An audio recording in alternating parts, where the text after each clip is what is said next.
celles et ceux qui ne sont pas ASSS, qui n'auraient pas un intérêt particulier là, pour la question de la politique de soutien à domicile, bien que moi je dirais que tout le monde devrait être préoccupé par ça, parce qu'au-delà du rôle des AS qui pourraient être mis en danger dans cette politique, je crois que c'est toutes les générations à venir et nos aînés qui peuvent vivre largement les conséquences de cette nouvelle politique de soutien à domicile. Nouvelle, vous verrez peut-être que c'est pas si nouveau le pattern qui est présenté par Mme Bélanger. Sachez que la présentation que je vous fais ce soir va être de un enregistrée, donc elle sera rediffusable par la suite de l'Assemblée. Vous pourrez le partager aux autres qui ont manqué l'opportunité d'être là ce soir, mais aussi le PowerPoint que vous allez voir avec toutes les informations, c'est issu de plusieurs recherches que j'ai dû faire et merci à la CSN pour leur apport en matière d'information, mais aussi sur la question scientifique, parce que il n'y a rien de mieux que se baser sur des faits scientifiques pour être en mesure de comprendre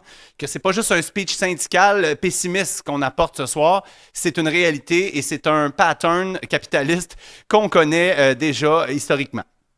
Donc, je commence en section et sachez qu'à la fin de tout ça, évidemment que je vais avoir besoin de vous entendre et je vais avoir même des devoirs pour vous, pour celles et ceux qui croient encore à la place des ASSS dans le réseau de la santé, notamment dans le soutien à domicile. La première section, c'est les faits saillants. Donc, en gros, au Québec, il faut comprendre qu'historiquement, on a fait un choix. Hein? En 70, on s'est dit, les CLSC, on va créer des mini-hôpitaux partout dans les régions, en communauté, en proximité, pour assurer les services. Quand on dit mini-hôpitaux, on aurait dû, à l'époque, voir beaucoup de spécialistes dans ces CLSC et beaucoup de soins donnés qu'on a l'habitude maintenant d'aller vers une longue attente en GMF si on a un médecin, ou bien une longue attente à l'urgence si on est vraiment rendu là. Malheureusement, la politique SAD s'éloigne beaucoup de cette vision-là, bien qu'elle va s'approprier des concepts qu'on milite pour depuis des années. La politique mieux chez soi, donc c'est ça, la nouvelle politique SAD, elle porte ce terme. Vous verrez tout au long de la présentation des faits saillants qu'il y a bien des beaux mots. Ça, c'est le rapport de la politique qu'on vous fait, là, ça vient pas de nous. Donc, on dit que ça vise à permettre aux personnes d'habiter chez elles plus longtemps possible grâce à des services adaptés et coordonnés autour de leur projet de vie. Elle prétend être un virage majeur dans l'organisation du soutien à domicile au Québec. Ma foi, c'est une très bonne idée. Les objectifs centraux de Mme la ministre est d'offrir des services mieux coordonnés, de réduire les hospitalisations, de préserver l'autonomie, la mobilité et les fonctions cognitives des personnes, de soutenir davantage les proches aidants. C'est clair que quand on voit ça, tu sais, ça fait des années qu'on dit qu'il faudrait que ce soit comme ça, que les CLSC, c'est ça leur essence, et puis que c'est comme ça qu'on devrait réinvestir davantage. Donc, le gouvernement comprenait qu'ils font leur virage ça en utilisant déjà des concepts auxquels on adhère. Après, il faut aller plus loin pour comprendre à quel point les moyens sont peut-être pas mis en place pour réellement concrétiser ces objectifs-là. Donc, on s'en va maintenant sur les objectifs présentés par la politique qui sont bien louables, oui, mais les mesures annoncées vont-elles permettre vraiment de rencontrer les objectifs? C'est la grande question qu'on se pose. Et là, on ira s'attarder maintenant dans la deuxième partie aux principales mesures qui sont annoncées par la politique. Donc, vous pouvez comprendre que ça, c'est ce que la ministre dit qu'elle va faire pour rendre possible ces fameux objectifs. Fait qu'il faut suivre parce que le diable est dans les détails. Modernisation de la location autonomie à domicile. Donc, vous devez comprendre que ce qu'on appelle le chèque emploi-service, maintenant, on lui donne un titre un peu plus adapté à quelque chose qu'on se voudrait bienveillant. On donne une allocation pour l'autonomie à domicile. Ça s'étend, oui, à la perte d'autonomie liée au vieillissement maintenant. Donc, ça va au-delà d'un service à donner pour des gens qui sont post-op ou bien qui ont des besoins en termes de santé. Donc, on va intégrer le vieillissement à travers la philosophie de la politique. Ça permet désormais aussi une rémunération des proches aidants. Donc, les proches aidants, maintenant, qui auront droit, par le biais du chèque emploi-service, d'avoir une paye pour donner, finalement, certains services aux usagers. Aussi, il y a la revalorisation de la main-d'œuvre à domicile. Puis ça, encore une fois, le diable est dans les détails. Quand on parle de main-d'œuvre d'aide à domicile, on ne parle pas seulement des AS, ni des infirmières et des professionnels qu'on a dans nos CLSC. Et là, la mesure financière, l'investissement est au niveau des travailleurs qui donnent de l'aide à domicile, qui passe de 20 à 21 $ de l'heure. Donc, vous comprenez en voyant le salaire que ça, là, c'est le salaire des coopératives, les entreprises d'économie sociale ou de toute autre personne qui pourrait donner des services, je dirais, sur la bande là, sans passer par le réseau public directement. Donc ça, c'est une première mesure. Donc c'est concrètement de l'argent de plus qu'on investit à ce niveau-là. On parle aussi du renforcement du programme d'exonération financière en aide domestique, ce qu'on appellera là, durant le reste de la présentation le PEFSAD. Donc, c'est un budget qui permet de financer dans le soutien à domicile certains services comme de l'assistance de personnel. Ça, c'est exactement ce que vous faites, les AS actuellement, qui s'est bonifié. Donc, on va bonifier cette mesure financière pour que les entreprises à économie sociale deviennent un prestataire privilégié des AVD, donc des activités de vie domestique, mais aussi des activités de vie quotidiennes. Et c'est là qu'on voit un changement du paradigme qui date de nos CLSC où les entreprises à économie sociale, dans un pacte qu'on a fait avec eux, on leur a dit installez-vous, faites votre marché, vous allez vous occuper des activités de vie domestique, ménage, commission, et nous, on va s'occuper de l'aspect des soins. Mais là, on lui dit dans la politique, on va élargir la portée de votre juridiction, si on peut dire ça comme ça. Fait que c'est un élément quand même considérable là, dans les nouvelles mesures là, de la politique. Vous entendrez surtout notre ministre se péter les bretelles que le CLSC est au cœur du soutien à domicile dans son virage. C'est notre porte d'entrée et que tous les CLSC vont devenir un point d'accès aux services de soutien à domicile sans toutefois nécessairement être le prestataire des services. Ce qui veut dire qu'en gros, on va, et c'est déjà prévu comme ça dans la politique, on va offrir à chaque personne citoyenne on va les identifier à un CLSC. Ils auront un point de service qui est identifié. Donc, moi, je réside à Rawdon. Eh bien, mon CLSC, probablement, si je me rapproche le plus, risque d'être le CLSC Chersey. Donc, automatiquement, je ne peux pas aller n'importe où. Il faut que j'aille au CLSC Chersey. En fait, je ne vais pas me présenter là parce que quelqu'un va me contacter pour me dire quel type de soin on va me donner et qui me le donnera, ce soin-là. Fait que c'est important aussi d'apporter cette nuance parce que oui, on est tous d'accord. Le CLSC devrait être au cœur, la porte d'entrée, mais dans la porte d'entrée, tant qu'à moi, on devrait aussi rentrer pour vrai et non pas juste servir de dispatch, excusez l'anglicisme, pour envoyer les gens vers d'autres services. Ça, je vous en parle un peu plus tard. Ça, c'est le merveilleux graphique de Mme Bélanger dans sa présentation, là, dans son super document de 67 pages. Je vous le transmettrai par courriel avec l'ensemble des documents. Si vous n'avez rien à faire une nuit en faisant l'insomnie, vous pourrez lire ça. Question de vous fâcher bien comme il faut. Mais on voit là un peu l'écosystème du soutien à domicile. Donc, il y a l'usager, il y a les personnes proches aidantes qui sont très, très proches, qui vont déployer un certain nombre de services. Et là, on a la liste de ceux qui sont nos collaborateurs, les acteurs dont Mme Bélanger parle.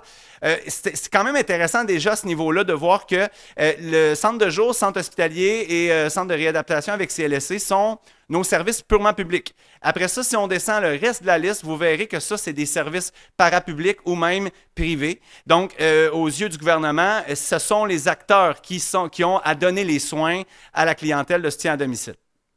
Maintenant, la nouvelle politique et ses effets. Parce que là, on a analysé le projet de la ministre. La CSN a fait un méchant beau travail de synthèse pour être en mesure de fournir aux syndicats ce genre de documentation qui me permet à moi d'essayer de remâcher, de vulgariser pour vous. Je sais que ça peut avoir l'air pesant, mais en même temps, sachez que c'est beaucoup plus pesant quand un ministère dépose un projet, puis c'est souvent comme ça qu'ils nous étourdissent puis qu'ils passent des subtilités. Fait que là, on vous parle maintenant de la vision CSN, donc l'analyse, et celle-ci, je veux juste souligner encore une fois qu'elle est basée sur des faits scientifiques. L'Institut de recherche socio-économique IRIS est beaucoup là, celle qui nous aide à sortir les statistiques et à se baser là, sur la science et les bonnes pratiques en matière de soutien à domicile dans le monde entier. Okay?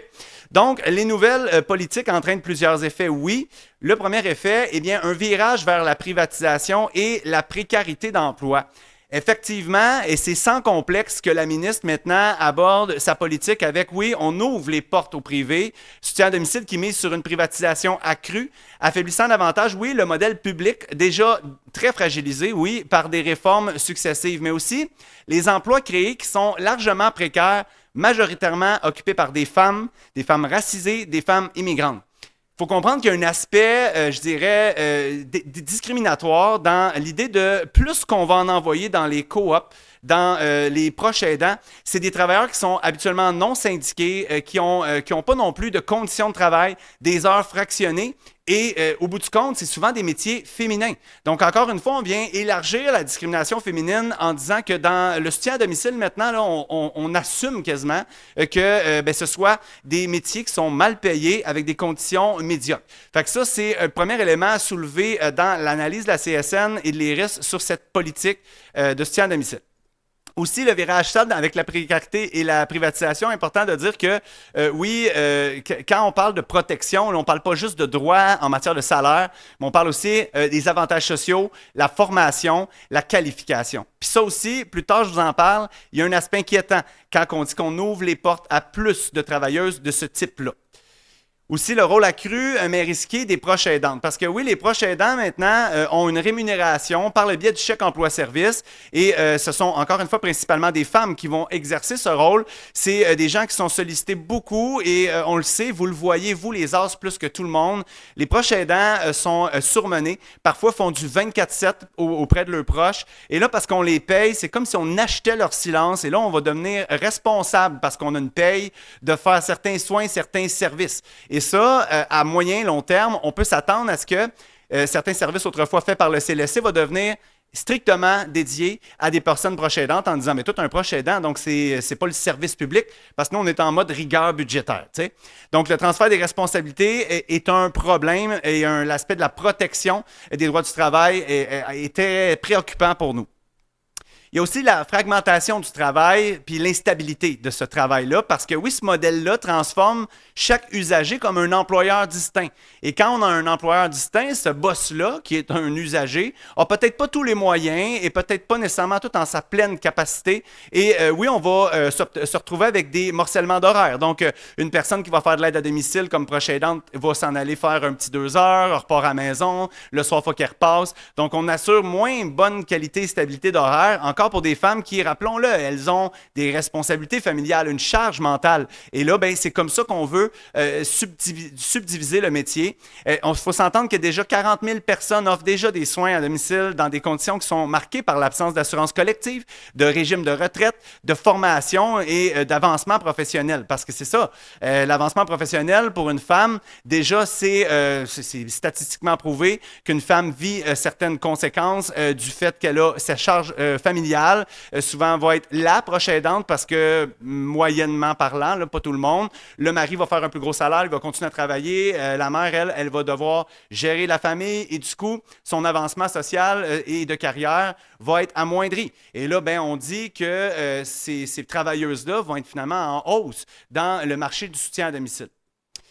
Évidemment, une question importante qui brûle sur tous les lèvres, la question des as, où en sommes-nous avec ça? La déqualification et le remplacement des as qui est progressif. La politique, oui, favorise la sous-traitance à des prestataires qui sont privés, qui entraînent une déqualification des professionnels du réseau qui est public. On parle des as, mais on pourrait aller un peu plus loin aussi avec les autres professionnels du soutien à domicile public. Les tâches cliniques qui sont normalement dévolues aux as vont être transférées à du personnel qui sont peu ou pas qualifiés, parfois formés dans moins de 140 heures. Et ça aussi, c'est important, pas juste pour notre propre métier d'ASSS, mais de dire que nos aînés vont recevoir des soins par des personnes qui sont moins qualifiées. Ça ne fait pas partie de la présentation de la CSN, mais parce que moi, je suis quand même sensible au fait qu'il y a des ASSS qui ont fait le choix qu'on va respecter malgré tout, d'aller vers le privé pour des raisons XY, ou des personnes qui ont une grande qualification mais qui ont fait le choix d'emblée d'être au privé. Eh bien, je ne dis pas que toutes les entreprises d'économie sociale ou les personnes qui sont dans le privé ne sont pas bonnes. Je dis juste qu'en moyenne, scientifiquement parlant, on a prouvé que la déqualification était là.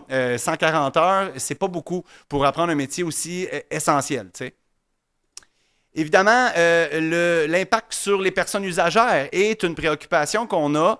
Les personnes en situation de handicap, ces gens-là risquent de faire face à une discontinuité de service. Plusieurs intervenants différents, une qualité de soins qui est compromise, des inégalités régionales aussi, parce que rappelons-nous que dans le nord du Québec, il n'y aura certainement pas autant d'entreprises à économie sociale et de personnes proches aidantes aptes à répondre à la demande. Du coup, aussi, ces personnes handicapées peuvent se retrouver à avoir, oui, un service par un autre service par l'autre, à un moment donné, la stabilité, et on sait à quel point ces personnes-là misent sur tout ce qui leur reste, le minimum d'autonomie et de participation sociale qu'on leur retire en les isolant et en leur envoyant par-ci par-là des personnes pour leur donner des soins moyens, disons-le, là, ainsi. Il y a aussi, oui, la politique qu'on dit modernisatrice, parce que Madame Bélanger va souvent évoquer ces modernisateurs, ces nouveaux genres. C'est basé sur les meilleures pratiques au monde. Sachez que c'est un des plus gros mensonges de la politique de soutien à domicile. On est habitué avec la CAQ des mensonges, mais celui-là, il est écrit sur papier alors que l'Institut de recherche socio-économique, des scientifiques, des gens là, au-delà du syndicat ne sont pas payés par du monde pour dire ça. C'est prouvé. Dans les faits, les politiques qui institutionnalisent les failles préexistantes au réseau, comme celles qu'on vit déjà, qui privatisent, eh bien, on se retrouve, oui, au bout du compte, avec des emplois précaires. On se retrouve également avec un modèle où la responsabilité va vers les individus. Les conditions de travail ne sont pas suffisantes pour le personnel qui assure ça. Puis, évidemment, bien, la qualification, encore une fois, les études le montrent, c'est un modèle qui, dans le monde entier, a été... C'est pas nouveau, là. C'est tellement faux de dire ça, parce qu'en fait, ça a déjà été fait quelque part dans le monde et ça n'a pas fonctionné. Et je vais plus loin. Ceux qui ont essayé le modèle partenariat privé-public ont fini par reculer en raison de la pression sociale et des injustices, de la discrimination et du manque d'universalité des soins. Donc, c'est pas tout le monde qui a accès autant à des soins. C'est là qu'on en vient à dire que si tu as de l'argent, tu peux aller sur la bande au privé avec des soins d'une grande qualité dans une compagnie qui coûte cher. Sinon, tu attends ce qu'on va t'offrir par le biais de ton super CLSC public. Mais en fait, publiquement parlant, il n'y a pas grand monde qui travaille là. Je vais en venir à ça dans quelques instants. Donc oui, un modèle de soutien à domicile à rabais. Aussi une incertitude quant à la couverture puis au coût réel pour l'usager. Parce que dans la politique, ce qui est quand même subtil, c'est qu'on ne vient jamais nuancer à savoir est-ce que tout ça va être payé par l'assurance maladie.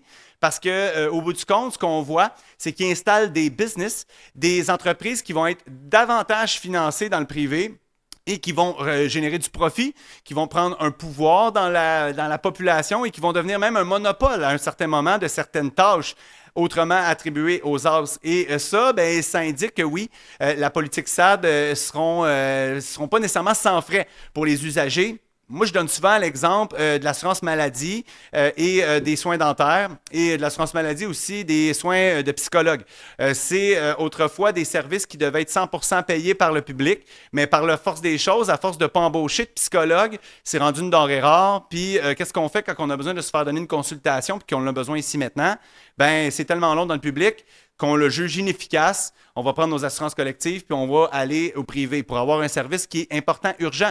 Puis en même temps, mais l'impact sur l'assurance collective est un autre problème qu'on ne peut pas parler ce soir, sinon je vais m'égarer.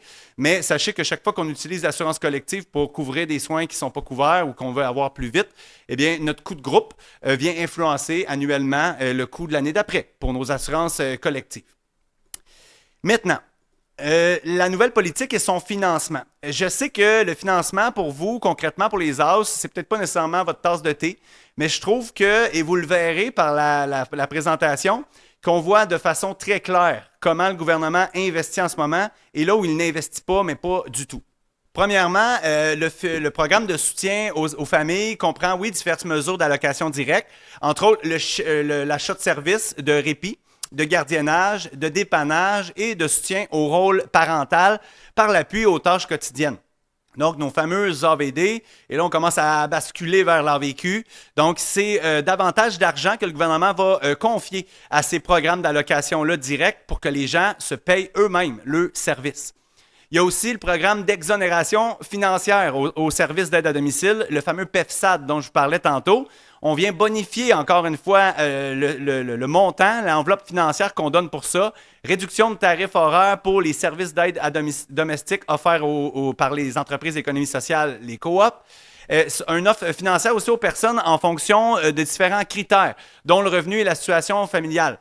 Donc, encore une fois, on va commencer à mettre nos individus dans des checklists de critères où ce qu'on va rencontrer, puis là, ce sera fait, oui, par le CLSC. Quelqu'un passera un pivot pour aller évaluer les besoins. Et là, plus la personne a des proches avec elle, a une situation financière favorable, eh bien, on va de moins en moins offrir de services publics, alors que au niveau de l'impôt, je ne sais pas pour vous autres, là, mais on paye à peu près tout égal. Hein? Et le régime de santé publique est censé être couvert pour tout le monde. Surtout nos aînés qui, eux, ont payé toute leur vie pour un jour avoir droit à ça. Aujourd'hui, on leur dit, ben là, on commence à en enlever un petit peu. On commence à réduire l'offre de services, finalement. Il y a aussi la question du financement du programme d'allocation personnalisé en RPA. Il faut savoir qu'au Québec, là, il y a une aide financière qui est donnée pour les résidences qui ont moins de 30 unités visant à couvrir les coûts des soins comme l'hygiène, aide à la vie et repas pour les aînés vulnérables. Donc, c'est une enveloppe financière de plus qui est bonifiée pour les RPA. Encore, je suis obligé de rappeler, les RPA, ce sont des résidences privées. Et des résidences privées qui, pendant la pandémie, pas si loin de ça, là, on a dû aller couvrir parce qu'il n'y avait pas l'expertise. C'est des gens qui se sont contaminés, des milieux qui étaient à risque. Et c'est ces gens-là qui encore bénéficient de plus d'argent plutôt que d'investir dans notre réseau public pour ramener plus d'as sur le terrain, faire le travail à leur juste prix. Et le crédit d'impôt, évidemment, pour le maintien à domicile est un autre des mesures fiscales qui sert souvent aux aînés pour subventionner une partie de leur loyer en RPA. Encore une fois, dans des résidences privées qui reçoivent cette mesure financière payée par le gouvernement, donc payée par les fonds publics. Tout ça, c'est ce qui est en cours. Hein? Sachez que ça, c'est le financement actuel qu'il bonifie et là, il ajoute cette fameuse allocation d'autonomie à domicile, le chèque emploi-service qui maintenant porte un plus beau nom, mais qui concrètement, ben, c'est ça, permet aux bénéficiaires d'engager une ou des personnes de son choix pour recevoir des soins de santé. Et le bénéficiaire agit à titre d'employeur, comme je le disais tantôt, donc des personnes qui lui rendent des services, ce qui fait que la relation de travail entre un syndicat qui s'organise et regroupe un ensemble de travailleurs et revendique pour des meilleurs droits. Là, on change de cadre. Il y a ce rapport de force qui se perd, qui se dilue au détriment, là, oui, du chèque emploi-service. Je vais prendre un exemple concret. Quand il y a des gens qui, justement, bénéficient d'une allocation comme ça, j'ai une as de CLC Meilleur qui me disait un fait. On pourrait croire que c'est faux, mais c'est totalement vrai. Une personne très lourdement handicapée a embauché avec son chèque emploi-service un itinérant. Elle avait pitié de lui, il n'y avait pas de loyer, il avait besoin de se loger, de chauffer, de se nourrir. Fait que le pacte, c'était, ben moi, je reçois le chèque, je te loge, puis toi, ben, tu t'occupes de moi. Et puis là, je veux faire attention quand je vais le nommer. Tu sais, les personnes qui se retrouvent dans la rue, là, il y a toutes sortes de phénomènes là, sociaux, puis souvent, c'est le gouvernement qui a généré tout ça, là, cette machine qui nous appauvrit tous. Là. Mais sans médiser là, les gens qui sont itinérants, est-ce qu'on peut quand même se permettre de douter que ces gens-là ne sont pas les mieux qualifiés, qui n'ont pas les réflexes les plus allumés pour vraiment comprendre la réalité de la personne malade puis s'en occuper de façon correcte? Ça, c'est sans compter, est-ce que cette personne-là a un dossier judiciaire ou a eu des antécédents de consommation? On ne le saura jamais. Mais cette personne-là, c'est en temps réel, c'est dans l'anodière. Elle donne son chèque emploi-service, donc des as ne passent pas chez elle maintenant parce qu'elle s'est trouvée une personne pour lui donner ses soins. T'sais. Fait que oui, le financement, c'est toujours inefficace parce qu'on le voit. Rappelons que les entreprises d'économie sociale, je l'ai nommé dans d'autres présentations, ne répondent actuellement qu'à 5% des besoins en matière d'AVD, leur mission principale. Là, on veut leur donner des AVQ, on va aller jusqu'à les former pour des lois 90. Comment pourront-ils réellement répondre à la demande? En fait, je crois qu'ils savent très bien qu'ils ne pourront pas, mais l'argent rentrera dans leur poche et ils feront bien ce qu'ils veulent en payant leur monde à 20, 21 piastres de l'heure. Donc oui, on vient cristalliser dans la politique cette nouvelle approche de financement qui se dilue de personne à l'autre. C'est vraiment dégueulasse de dire qu'un gouvernement ose parler d'une modernisation, ose parler des meilleures pratiques, puis ose dire qu'il n'y a aucun soin qui va être impacté par ces décisions-là. Au contraire, semble-t-il que là, on va améliorer le sort de tous. Je vais vous parler de la prestation des services de soutien à domicile parce que souvent, on se la pose cette question-là. Maintenant qu'on connaît le financement puis qu'on a l'impression que, Colin, il me semble que l'argent s'en va tout à la même place puis c'est rare que ça s'en vient chez nous. Eh bien, voilà, je vous fais un petit portrait. J'ai souligné, évidemment, les ASSS pour que vous le voyez bien. Dans l'ensemble des services qu'on se doit de donner. Et rappelons qu'on ne les donne même pas tous en ce moment. Il y a des gens sur des listes d'attente, il y a des gens qui attendent éperdument des services ou qui ont des services dilués. Mais des services qu'on offre, 36% vont dans l'allocation autonomie et domicile, l'ancien chèque emploi-service. 23% est donné par des établissements publics, donc les ASSS. 23% du personnel d'une résidence privée pour aînés. 8% d'entreprises d'économie sociale. Et là, je vous dis que ce chiffre-là va certainement monter dans les mois à venir avec le double investissement quasiment qu'ils viennent de mettre dans les mains des entreprises d'économie sociale avec le projet que je viens de vous présenter. 7% pour d'autres services achetés ailleurs. 3% pour la main-d'œuvre indépendante, mais évidemment, avec la nouvelle légifération contre la main-d'œuvre indépendante dans le réseau, ce n'est pas nécessairement un phénomène grandissant, mais ça reste néanmoins là, très minime. Au bout du compte, vous voyez que le top en haut, c'est qu'on finance les gens pour se trouver du monde pour donner des soins à domicile. C'est ça déjà. Et ça, c'est les chiffres avant que la politique de soutien à domicile soit présentée, là, tout récemment. Maintenant, la place des entreprises à l'économie sociale, ça, c'est le bout où on est un petit peu fâché. J'ai assisté, moi, à cette présentation-là, en bonne et due forme, de la ministre, en grande pointure, accompagnée de PDG de 6, des CLSC, là, les big boss des CLSC, et à leur côté, le big boss aussi du regroupement des entreprises à l'économie sociale, celui qui coordonne et qui l'a dit, nous, là, on en a partout au Québec, des entreprises d'économie sociale, puis nous autres, on est capable de répondre à la demande et merci au gouvernement de comprendre qu'on a notre place dans le soutien à domicile. Eux autres, il y avait des signes de pièces d'en face et c'était très fâchant de voir ça. Une chance que j'étais sur Zoom, assurément que j'aurais sauté à la gorge, mais on voit très bien la partisanerie. Et jamais encore on a vu d'une ASSS qu'on évoquait une infirmière ou un professionnel. Jamais. Et je vous en parle un peu plus tard, là, mais jamais non plus on le voit, ce titre-là, dans la nouvelle politique, comme le virage SAD. Il me semble que ça devrait être avec des ASSS, non? T'sais? Mais non, on n'en parle pas. Donc, qu'en est-il de la place des entreprises d'économie sociale maintenant qu'on a eu cette présentation? Vous voyez ça venir un peu. Ça confirme effectivement qu'ils seront des acteurs majeurs dans le soutien à domicile. Ça confère un rôle, oui, accru en matière d'assistance personnelle, les répits, le dépannage, notamment via l'élargissement possible vers le PEFSAD. Donc, ce financement pourrait être ramené vers les entreprises à l'économie sociale. Donc, on leur donne plus d'argent encore en disant, peut-être que vous pourriez aussi assurer un peu ce programme en donnant les soins, les services. C'est quand même préoccupant parce que, oui, on crée des catégories d'usagers là, en faisant ça. Tu as ceux qui ont de l'argent, qui vont pouvoir se payer des services au privé parce que le régime ne répond pas ou parce que le service qu'on leur offre par les entreprises n'est pas adéquat, stable et aussi peut-être pas à la hauteur de nos attentes. Et là, on va envoyer plus d'argent là, puis on n'entend nulle part dans la politique un financement supplémentaire dans le réseau public.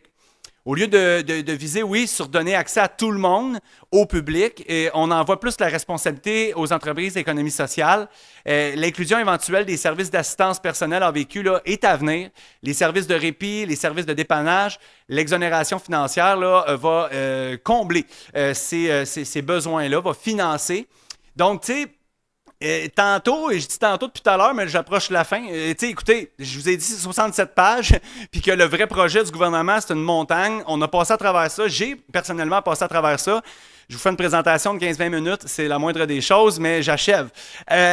Ce qu'on doit quand même comprendre dans cette histoire-là, c'est que l'accès au public puis le financement du privé est en train de nous montrer tranquillement que, je vous ai parlé tantôt des psychologues, des soins dentaires, ben c'est ça, les soins dentaires et les psychologues, ça a commencé exactement pareil. Ils ont financé des entreprises privées de psychologie pour ouvrir des cabinets privés, puis un jour, hop, ben, ils sont capables de répondre, et là, on n'offre plus ça. Ou en fait, on n'investit plus. On ne dit pas qu'on n'offre plus ça, on fait juste plus investir dans des nouveaux psychologues. Donc là, ce qu'on se dit, c'est on va-tu plus investir dans des ASSS, dans des infirmières, des pivots, etc. Fait que oui, la place des entreprises d'économie sociale est là pour rester dans la politique, évidemment, par le gouvernement qu'on a. Là, hein. Je sais que certains pourraient aspirer que des changements arrivent sous peu. Moi, je vous dirais, gardons-nous une petite gêne.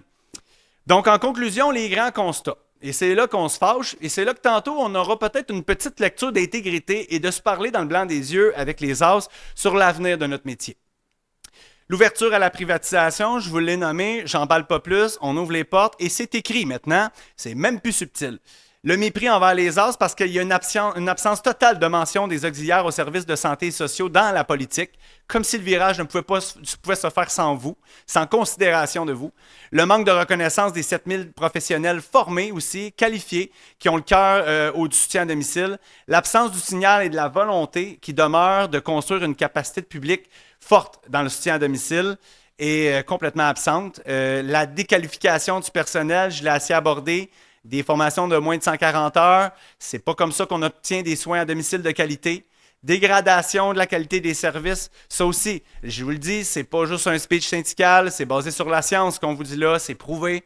Un régime comme celui qu'on s'apprête à mettre sur pied, ça va amener des inégalités sociales, ça va diminuer la qualité des services. On ne coupe jamais un sou dans le réseau public en transférant au privé pour réellement améliorer les services. Et ça, l'histoire du monde entier le montre pourtant. Il y a un manque aussi de mesures correctrices parce que, rappelons-nous que la commissaire de la Santé avait émis un rapport qui recommandait que un meilleur encadrement soit fait dans le soutien à domicile avec plus d'audits sur les formations, sur la façon de faire les soins à domicile.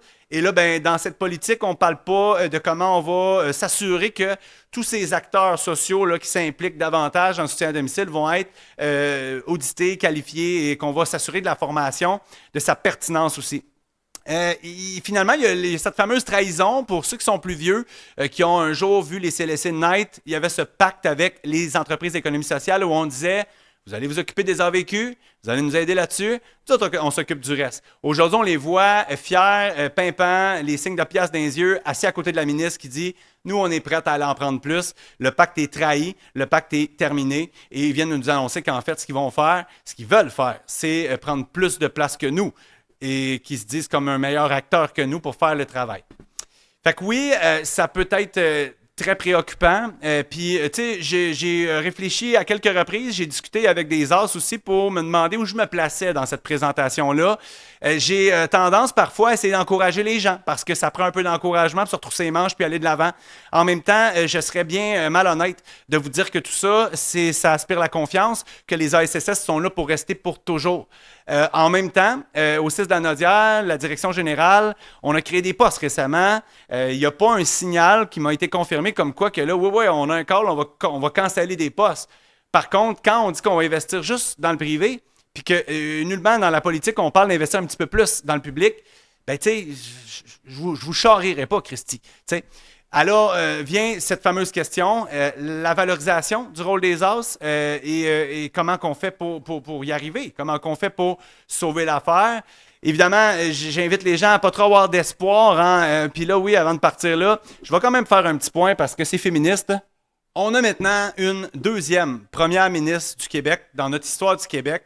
Et simplement pour ça, je salue sa position et son ambition.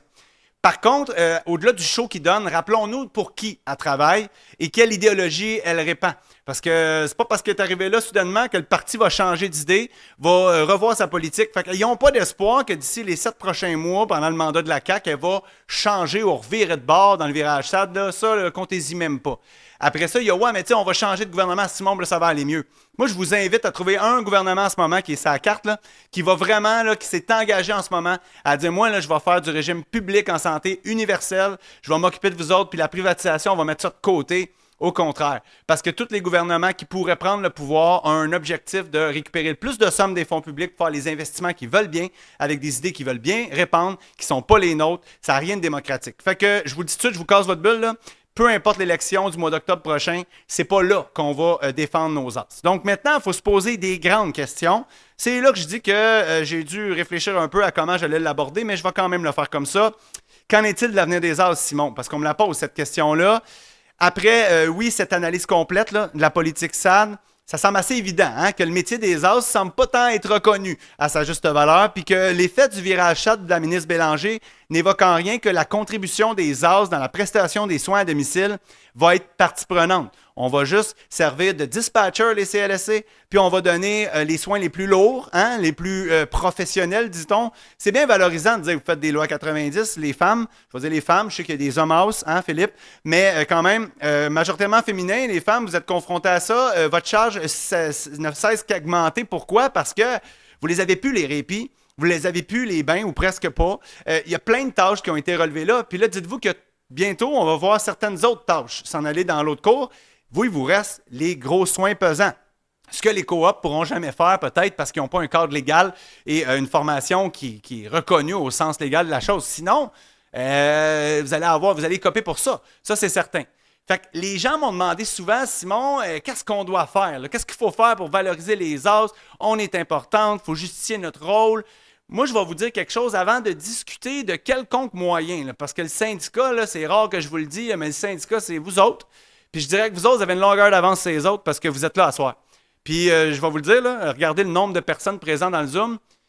Est-ce que vraiment les as sont préoccupés? Parce que nous autres, là, on annonçait ça là, depuis des semaines. Là. Puis j'ai fait tout ce qu'il fallait pour que le monde le sache. J'ai parlé à peu près à tous les contacts que j'ai dans chaque CLSC. Je le sais, moi, qu'il y a quelqu'un quelque part dans chaque CLSC qui a passé le message à tout le monde. Donc, Bon, il faut se poser la question, est-ce qu'on y tient à notre travail d'ASSS? Est-ce qu'on a encore la flamme pour ce métier-là? Parce que dans le fond, c'est une question qui se pose. Est-ce que quand on voit que l'ensemble des tâches sont envoyées au privé et qu'on dit que logiquement, il faudrait les ramener chez nous, êtes-vous prête à reprendre des répits? Parce que moi, j'entends des as qui disent qu'ils n'aiment pas ça.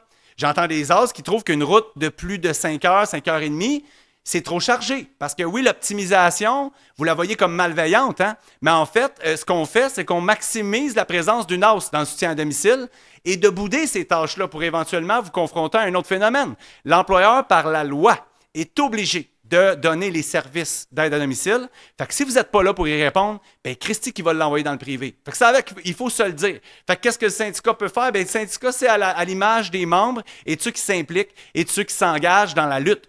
Fait que moi, j'ai réfléchi, comme je dis plusieurs fois, à comment on va monter la patente. Bien là, je vous le dis comme ça, on y va comme ça. Il y a des grandes questions à se poser avant que moi, je vous dise qu'est-ce qu'on va faire. Mais si on parle de la politique SAD, de l'avenir des as, 3 grandes questions auxquelles j'aimerais entendre des réponses. Premièrement, est-ce qu'on a encore la flamme pour le métier?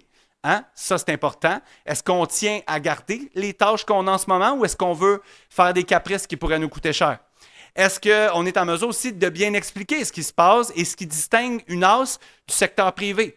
Le syndicat vous donne une tonne d'informations depuis presque 2 ans sur la question du soutien à domicile. J'espère que de temps en temps, vous allez vous approprier le langage parce que Simon, il a beau être un porte-parole, il est tout seul.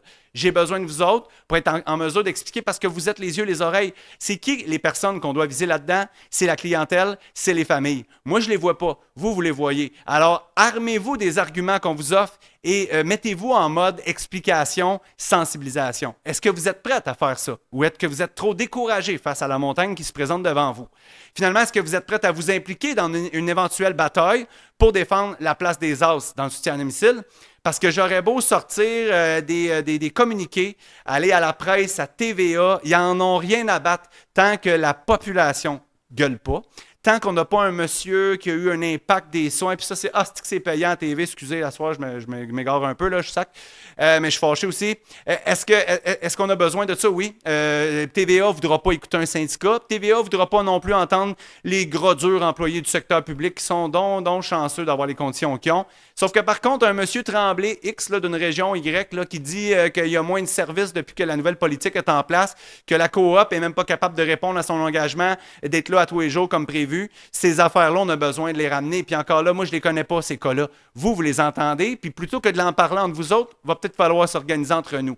Fait que 3 grandes questions. Je lance le débat comme ça. Donc, avez-vous toujours la flamme pour le métier face au monstre qui nous attend? Il va falloir se retrousser les manches. Êtes-vous en mesure d'expliquer ce qui distingue les as du secteur privé? Ça avec, il va falloir en parler et on pourra vous donner des outils pour être capable de bien argumenter vos discussions. Finalement, êtes-vous prête à vous impliquer dans une bataille? Parce que la bataille, bien, vous l'avez vu tantôt, hein, on a une équipe de 21 personnes, plus 30 000 personnes militantes, là, essentielles aussi. Bon, ça fait qu'on est 51 sur 6 000 membres dans une région qui couvre un énorme territoire de 83 bâtisses. Tu sais, je vous le dis tout de suite, là, je vous charrierai pas. Moi, je ne pourrais pas faire la lutte tout seul. Puis après, si la Nodière, qui est le château fort syndical, parce qu'au-delà de tout ça, puis je me vante pas, je vous dis juste la pure vérité, il y a des gens qui nous voient comme modèle, notre syndicat, qui disent que vous en faites des belles affaires, vous autres. Bien, des fois, je suis gêné de leur dire, ouais, mais mes membres ne sont pas si mobilisés que ça. Mes membres, il faut aller chercher par la main, puis il faut aller leur donner des lunchs pour qu'ils viennent d'une assemblée, puis il faut ci, puis il faut ça. J'aimerais être beaucoup plus optimiste à soir, mais moi, j'ai besoin de gens qui veulent se battre, puis moi, je le sais qu'il y en a, puis j'ai besoin de vous entendre là-dessus. J'arrête ça là, hein, Danny? Je le sais, j'ai fait une plus longue présentation que celle de midi, mais c'était important, c'était ma dernière représentation. D'ailleurs, celle-là, elle est filmée et elle sera transmise à l'ensemble des as qui ne semblent pas assez intéressés par le sujet ou qui semblent avoir trouvé 1001 raisons là, pour ne pas être là ce soir. Il va falloir que vous lui parliez dans le casque, parce que moi, je suis fier de vous autres. C'est des autres que je ne suis pas toujours fier. Parce que, tu sais, je vous ai fait un constat des grandes lignes de la politique.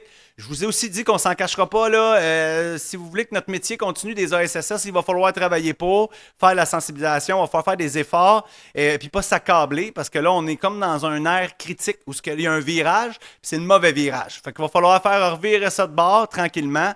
Puis j'ai besoin de vous responsabiliser là-dedans parce que je vous le dis, l'équipe syndicale et même la CSN au grand complet, il n'y arrivera pas sans vous. Vous avez un privilège que nous, on n'a pas, c'est d'être auprès de la clientèle puis d'avoir une écoute et d'être confronté à tous les enjeux qui sont dans ce dossier-là.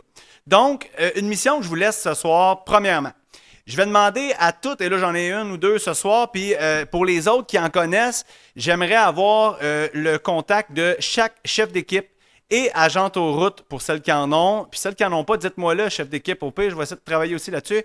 J'ai besoin d'avoir vos coordonnées. J'aimerais qu'on puisse créer un comité de réseautage syndical avec vous pour justement faire part des bons coups, des moins bons coups, des enjeux, de la pression que vous avez, mais aussi pour voir comment ça se passe dans le contexte des allocations et des choix difficiles que vous êtes forcés à faire à un certain moment donné parce que, par exemple, vous ne pouvez pas assurer une continuité de 4 jours sur un service X et que du coup, vous êtes forcé d'envoyer ça dans une coop ou par un chèque emploi-service. Fait que je veux juste vous rassurer tout le monde. Je ne vous dis pas que je veux faire de vous des officiers syndicaux. Je ne vous dis pas non plus que vous allez sortir avec des pancartes. Votre mission ne sera pas là. J'ai besoin de m'allier avec les personnes qui sont vraiment au cœur de la gestion et le déploiement des soutiens à domicile dans notre région. Première chose. Deuxième chose, j'aurais aussi besoin d'une ASSS par CLSC. Vous en connaissez certainement une qui, dans votre CLSC, parle un peu plus fort, est plus en mesure d'exprimer ce qui se passe à tout le monde, qui est souvent celle d'un rencontre qui lève le ton et qui dit à la boss qu'il y en est. Des fois, ça prend un peu plus de courage, je le sais, d'affronter. Et encore une fois, je ne vous dis pas que je vais prendre ces as-là pour faire quelque chose de compromettant. Je veux aussi travailler avec elle, avoir une perspective régionale de comment ça se passe, parce que moi, dans cette perspective-là, avec le travail de réseautage avec les chefs d'équipe et les agentes aux routes, je vais être capable de créer des liens et d'être capable de voir là où il faut mettre un petit peu plus de travail immédiat, puis d'agir immédiatement là, pour vous aider à faire des plus belles routes, hein, Julie, à mieux gérer les routes, à mettre des canaux de communication. Si ce n'est pas vos boss qui le font, bien nous, on le fera. On se fera des rencontres, réseautage, d'ASSS pour être capable de brasser des sujets, puis d'être capable d'arriver avec des constats qui permettent que le syndicat cogne à la porte de la directrice puis dise « Hey, moi, je parle au nom réellement des filles, et je vous le dis, des hommes, excusez-moi, il y en a, des as, et j'ai des choses à te dire, j'ai des choses à te recommander. » L'employeur n'est pas toujours fermé aux bonnes pratiques et aux bons coups qui se passent ailleurs. Donc, vous voyez à l'écran, il y a une petite coquille, là, pour ceux qui ne sont pas trop familiers, courriel, là, il n'y a jamais d'accent là, dans les courriels, là, c'est une erreur. C'est la même chose, là, présidence, commercial, stt6l.org, sans accent aigu. Écrivez-moi. Évidemment, pour les as que vous voulez nous dédier, je vous dirais, parlez-en aux personnes concernées, évidemment avant, pour pas qu'elles soient prises au dépourvu. Puis je rassure tout le monde, là, je ne suis pas en train de dire que je vais vous mettre en avant puis à TVA pour faire des... on assure ce job-là. J'ai vraiment besoin de me mettre dans le bain du sujet pour être capable d'aider. Puis, qu'est-ce que ça m'amène à faire? C'est que je l'ai dit tantôt, puis à la Fédération, on est bien sous la loupe souvent des autres syndicats par des projets innovants de la Nodière, puis on se le fait dire souvent. Moi, je sais que ça, c'est une affaire à ampleur nationale, le soutien à domicile, puis qu'à un moment donné, il va falloir que la CSN embarque, parce que je ne pourrais pas faire tout seul. Mais si on se dote d'une structure efficace, avec des recommandations claires, issues du terrain, puis des enjeux qui sont propres à vous, ben moi, je pense qu'on va avoir un beau modèle à proposer à la CSN, puis dire « Hey, prenez donc ça, là, puis on fait ça partout au Québec. » De même, là, on va le voir, la disparition progressive des as au détriment du privé. On va voir les mauvais choix qui sont faits. On va voir les pratiques qui sont à améliorer pour permettre justement de faire comme France le disait, là, de maximiser la présence des as dans le soutien à domicile plutôt que d'y aller vers la version facile puis d'envoyer ça vers le privé parce que là, on ne répond pas à la demande. Ultimement, quand on ne répondra pas à la demande, je sens que ça va être le constat. Il manque d'as, Simon, pour pouvoir faire plus. Bien, ça aussi, j'ai envie de le savoir. Ça va nous aider énormément. Finalement, bien, le dernier petit devoir, il est plus simple, c'est plus un retour sur des choses que j'ai déjà dites. C'est de prendre la peine de dénoncer avec notre campagne Je dénonce. On la passe dans à peu près, pas à peu près, toutes les semaines, j'ai demandé à Francis qu'il y a au moins une coquille quelque part qui montre le visuel de notre campagne qui dit « Vous avez conscience des coupes dans les services qu'on offre à la clientèle. Vous entendez des patients qui se plaignent de la réduction, du manque de qualité des services, ou simplement, vous avez du monde qui savent très bien votre exode tranquillement, puis qui disent, moi, je suis putain d'accord à ce qu'on me donne un chèque plutôt que d'avoir une personne ASSS chez nous. J'ai envie de le dire que moi, je trouve que vous vous distinguez des autres. C'est tous des témoignages qu'on a besoin. Si vous pouvez nous aider à faire quelque chose, c'est bien ça. La campagne Je dénonce m'a permis de passer dans plusieurs médias à la radio et aussi de faire des représentations à l'employeur, puis même d'envoyer des messages à Santé Québec.